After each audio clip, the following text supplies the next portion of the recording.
प्यारे भाई बहनों, ओम शांति। आज के इस विचार सागर मंथन में आप सभी का बहुत बहुत आत्मीय स्वागत है। ओम शांति। हाँ, और आज की चर्चा सच में बहुत ही खास होने वाली है। बिल्कुल। मैं तो बहुत उत्साहित हूं क्योंकि आज हम 26 मार्च 2026 की शिव बाबा की मुरली पर बहुत ही गहराई से मतलब एकदम डिटेल में चर्चा करने वाले हैं। और आज की मुरली में बाबा ने एक बहुत ही व्यवहारिक विषय छुआ है। हाँ, आज का हमारा मुख्य उद्देश्य भी यही है। बाबा ने आज मुरली में मुख्य रूप से हमारी व्यक्तिगत जिम्मेदारी, जिसे हम पर्सनल अकाउंटेबिलिटी कहते हैं, उस पर बहुत जोर दिया है। सही बात है। हम अक्सर अपनी कमजोरियों को छिपाने के लिए कैसे बहाने बनाते हैं, आज बाबा ने उस पर सीधा प्रहार किया है। एकदम सही। तो आज हम मुरली के प्रश्नोत्तर, धारणा, वरदान, स्लोगन और अव्यक्त इशारे, इन सभी के माध्यम से समझेंगे कि कैसे हम अपनी कमजोरियों का दोष मतलब जो हम माया पर मर देते हैं, उससे कैसे बच सकते हैं। और ये समझना बहुत जरूरी है अगर हमें अपने आध्यात्मिक पढ़ाई को ऊंचाइयों तक ले जाना है। हाँ, मुझे तो आज ये देखकर बहुत ही, क्या कहूँ, एक तरह का आश्चर्य हुआ कि आज बाबा ने कितनी बेबाकी से हमारी रोजमर्रा की बहानेबाजी को खत्म कर दिया है। बिल्कुल, कोई लाग लपेट नहीं, सीधा आईना दिखाया है। तो चलिए शुरुआत करते हैं आज की मुरली के मुख्य प्रश्न से। आज बाबा ने पूछा है कि बेड़ा पार करने के लिए कौन सी एक बात सदा ध्यान में रखनी है। और इसका उत्तर बहुत स्पष्ट था। हाँ, बाबा ने कहा है कि सदा एक ही बात याद रखो, बाबा आपका जो हुक्म। बाप के हुक्म पर चलने से माया के वाड़ से बच जाते हैं, बुद्धि का ताला खुल जाता है और अपार खुशी रहती है। आपका जो हुक्म, ये सुनने में बहुत छोटा सा वाक्य लगता है, लेकिन ये सफलता की सबसे बड़ी चाबी है। मैं भी यही सोच रही थी। अगर हम इसे एक आध्यात्मिक जीपीएस या मतलब एक स्पिरिचुअल जीपीएस की तरह देखें। हाँ, ये एक बहुत अच्छी तुलना है ना? अगर हम परम मार्गदर्शक या सुप्रीम गाइड के निर्देशों का यानी श्रीमत का 100% पालन करते हैं तो गलत रास्ते पर जाने का तो सवाल ही नहीं उठता। बिल्कुल, आप बस उस नीली लाइन को फॉलो करते हैं। हाँ, लेकिन मेरा एक सवाल है यहाँ। अक्सर लोग कहते हैं कि अगर हम किसी का भी हुक्म मानते हैं तो हमारी आज़ादी छिन जाती है, लेकिन मुरली में कहा गया है कि हुक्म मानने से अपार खुशी मिलती है। ये कैसे होता है? देखिए, इसे समझने के लिए हमें थोड़ा गहराई में जाना होगा। जब हम मतलब जो हमारी अपनी बुद्धि का बोझ है, जो ये सोचना है कि मुझे क्या करना चाहिए, क्या सही है, क्या गलत है, हाँ, जो लगातार दिमाग में चलता रहता है। बिल्कुल, जब हम वो सारा मानसिक बोझ शिव बाबा पर छोड़ देते हैं और सिर्फ उनके आदेशों का पालन करते हैं, तो हमारे मन का सारा बोझ खत्म हो जाता है। ओहो, मतलब हम अपनी ओवरथिंकिंग से आजाद हो जाते हैं। एकदम सही। और यही असली आजादी है। जब आपके मन में द्वंद्व नहीं होता, शंका नहीं होती, तभी बुद्धि का ताला खुलता है। और जब मन हल्का होता है तो अपार खुशी अपने आप महसूस होती है। वाह, ये तो बहुत ही सुंदर तरीके से आपने समझाया। लेकिन अगर हमारा ये आध्यात्मिक जीपीएस चालू है, फिर भी हम कई बार बुरी तरह भटक जाते हैं। ये एक बहुत ही व्यवहारिक समस्या है ना? तो क्या ये माया का दोष है? और यहीं पर आज की मुरली हमारा सबसे बड़ा भ्रम तोड़ती है। हाँ, ये हिस्सा मुझे बहुत ही एक बहुत बड़ा रियलिटी चेक लगा। बिल्कुल, बाबा ने स्पष्ट किया है कि जब कोई पढ़ाई में फेल होता है या किन्हीं बुरे कर्मों में फंसता है तो उसे माया के तूफान का नाम नहीं देना चाहिए। सच में? हम तो हमेशा यही कहकर बच निकलते हैं कि अरे माया ने विघ्न डाल दिया। हाँ, लेकिन बाबा कह रहे हैं कि ये दरअसल संग दोष यानी बुरे साथियों के प्रभाव या हमारी अपनी खुद की मूर्खता और कमजोरियों का परिणाम है। मुरली में तो दुनियावी स्कूलों का भी उदाहरण दिया गया है। हाँ, कि अगर कोई बच्चा आचरण खराब करता है तो टीचर उसे बैड कैरेक्टर का सर्टिफिकेट देते हैं, उसमें माया का क्या दोष? क्या बात है। मतलब क्या बाबा हमें ये जो हम विक्टिम कार्ड खेलते हैं उससे रोक रहे हैं? बिल्कुल, इंसान की ये बहुत पुरानी आदत है दोष मढ़ने की। हाँ, हम कभी खुद जिम्मेदारी लेना ही नहीं चाहते। एकदम सही। जब हम माया को या रावण को अपनी गलतियों का कारण बताते हैं तो हम जाने अनजाने में खुद को सुधारने की जो शक्ति है उसे खो देते हैं। अच्छा, मतलब हम मान लेते हैं कि हम तो बेचारे हैं। हाँ, और बाबा यहाँ हमें अत्यंत व्यक्तिगत जिम्मेदारी, जिसे एक्सट्रीम पर्सनल ओनरशिप कहते हैं, वो सिखा रहे हैं। संगत दोष से बचना वो हमारे अपने हाथ में है। माया बाहर नहीं है, हमारी कमजोरी ही माया है। बाप रे, ये तो बहुत ही गहरी और सीधी बात है। लेकिन जब संग दोष से बचने की बात आती है तो हमारे दिमाग में एक और विचार आता है। वो क्या? यही कि क्या बाहरी दुनिया छोड़कर सेंटर पर रहने वाले लोग ज्यादा सुरक्षित हैं? ये एक बहुत ही आम धारणा है।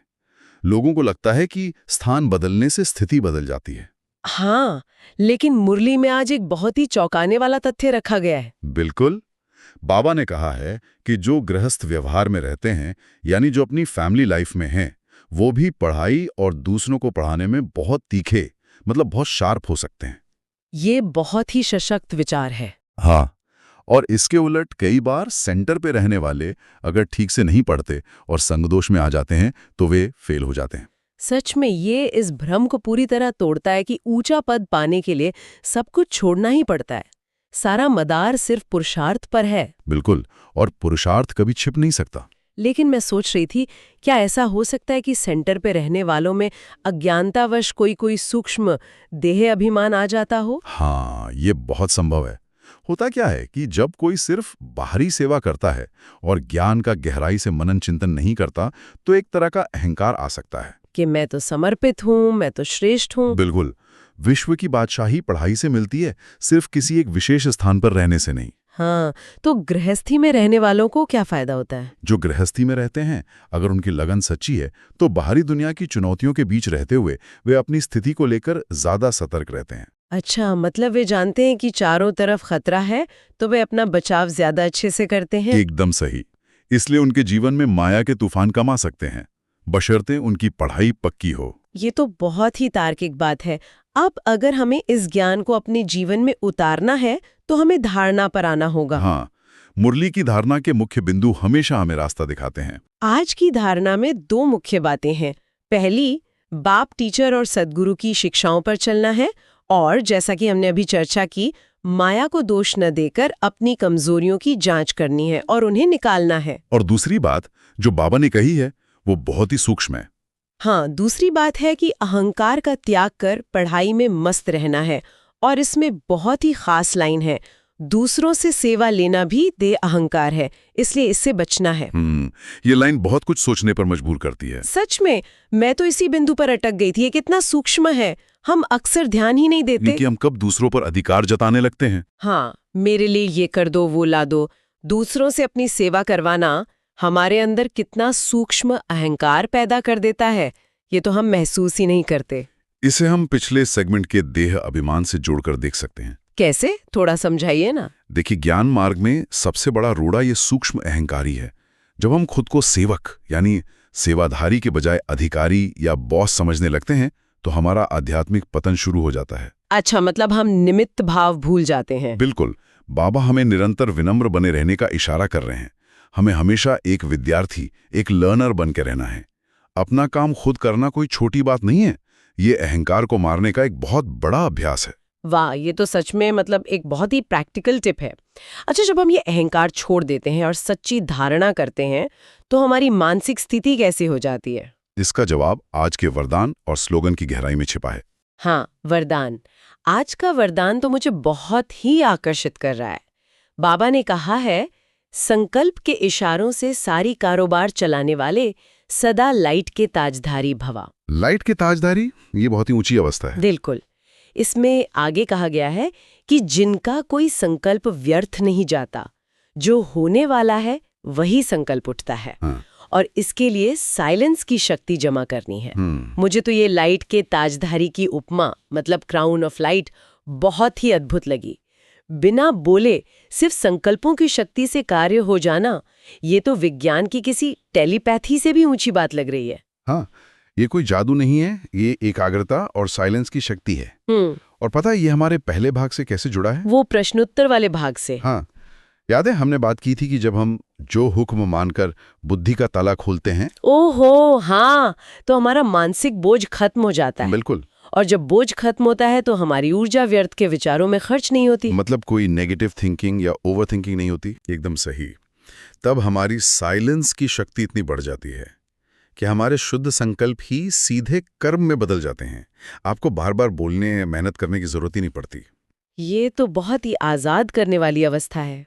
और इसी अवस्था को पुख्ता करने के लिए आज का स्लोगन है, इस दुखधाम से किनारा कर लो तो दुख की लहर आ नहीं सकती।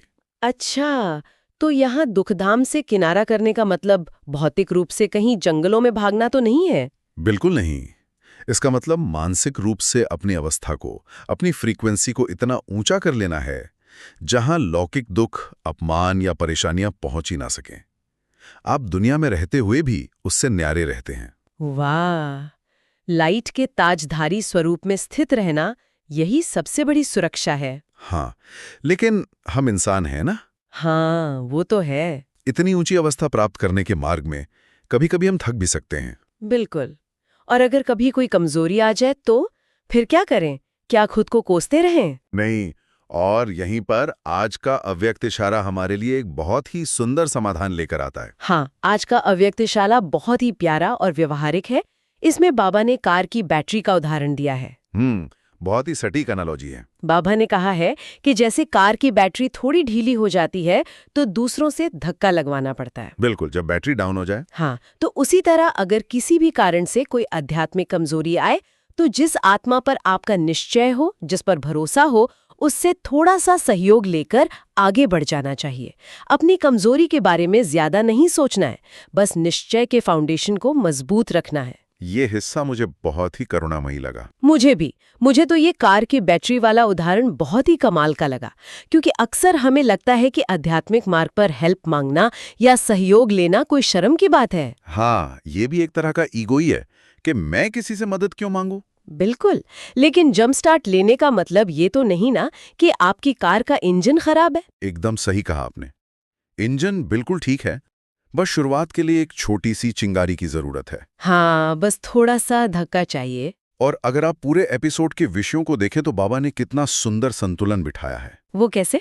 देखिए, एक तरफ बाबा बहुत कड़ाई से कहते हैं कि बहाने मत बनाओ, माया का दोष मत दो, जिम्मेदारी खुद लो। हाँ, जो हमने शुरू में चर्चा की। लेकिन दूसरी तरफ वो इतने करुणामयी पिता भी हैं कि कहते हैं अगर चलते चलते कभी कमजोर पड़ जाओ तो घबराओ मत, अपने किसी भरोसेमंद साथी का सहयोग ले लो। वाह, मतलब ये संगत दोष का एकदम विपरीत है। बिल्कुल, ये सत्संग या श्रेष्ठ संग का सही लाभ लेना है। जब आप अपनी कमजोरी का बार बार चिंतन करते हैं, जिसे हम रूमिनेशन कहते हैं, तो वो कमजोरी और बढ़ती है। हाँ, जिस चीज पर फोकस करो वो बड़ी हो जाती है। इसलिए बाबा कहते हैं ज्यादा सोचो मत, बस मदद लो और खुशी खुशी आगे बढ़ो। ये तो सच में बहुत ही सुकून देने वाली बात है। तो अगर हम आज के इस पूरे मंथन का एक द्रुत सारांश, मतलब एक क्विक रिकैप करें। हाँ, ये बहुत जरूरी है ताकि सब कुछ अच्छे से याद रहे। तो आज हमने सीखा कि सबसे पहले शिव बाबा का जो हुक्म है उसे सहर्ष स्वीकार करना है, ताकि बुद्धि का ताला खुल सके। बिल्कुल, और अपनी कमजोरियों की जिम्मेदारी खुद लेनी है, उसे माया का नाम देकर खुद को विक्टिम नहीं बनाना है। हाँ, और गृहस्थ में रहकर भी हम सच्चा और तेज पुरुषार्थ कर सकते हैं, बशर्ते हम दूसरों से सेवा लेने के सूक्ष्म अहंकार का त्याग करें। एकदम सही। और इस अहंकार को छोड़कर हमें अपनी साइलेंस की शक्ति बढ़ानी है, ताकि हम लाइट के ताजधारी बन सकें। और अंत में अगर कभी बैटरी डाउन हो जाए तो बिना किसी शर्म के किसी सही आत्मा से सहयोग का धक्का लगवाने में हिचकिचाना नहीं है। क्या बात है, बहुत ही सुंदर तरीके से आपने पूरा सार निकाल दिया। तो अब जब हम इस चर्चा के अंत में आ गए हैं, मैं हमारे सुनने वाले सभी भाई बहनों के लिए एक बहुत ही गहरा विचार छोड़ना चाहती हूँ। बिल्कुल, आज की मुरली सुनने के बाद ये मनन चिंतन तो बनता ही है। हाँ, जरा कल्पना करें कि अगर हम सिर्फ अगले 7 दिनों तक अपने जीवन में आने वाली हर चुनौती या किसी भी विघ्न के लिए माया, परिस्थिति या किसी अन्य व्यक्ति को दोष देना बिल्कुल 100% बंद कर दें। हाँ, मतलब जीरो कंप्लेनिंग। बिल्कुल, जीरो कंप्लेनिंग। अगर हम हर विघ्न को अपनी जिम्मेदारी मानकर बाबा की श्रीमत से पार करने का दृढ़ संकल्प लें, तो क्या हमारी आध्यात्मिक बैटरी कभी डाउन होगी? ये तो बहुत ही पावरफुल विचार है। या क्या पता हम हमेशा के लिए उस लाइट के ताजधारी स्वरूप को इसी जीवन में पालें? मुझे यकीन है कि जो भी इसे आजमाएगा उसका अनुभव बहुत ही अद्भुत होगा। बिल्कुल। तो आप सब इस विचार पर स्वयं मनन चिंतन जरूर कीजिएगा और अपनी धारणा को और मजबूत बनाइएगा। इसी के साथ हम आज की ये चर्चा यहीं समाप्त करते हैं। हाँ, बहुत ही प्रेम और शांति के साथ आप सभी को ओम शांति। ओम शांति।